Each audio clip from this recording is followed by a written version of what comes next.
Ronaldo ബുദ്ധ ബുദ്ധിയിലെ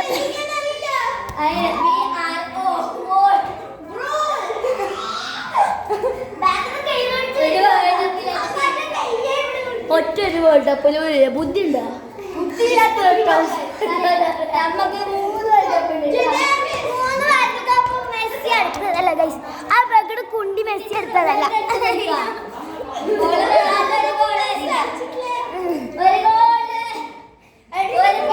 റൊണാൾഡോക്ക് ഒരു ബുദ്ധിയില്ല. ഒരു ഉണ്ട വേൾഡ് കപ്പ് ആ ചുണ്ട മുടിക്കാൻ ഗൈസ് പൊട്ടരൊന്നും ബുദ്ധി.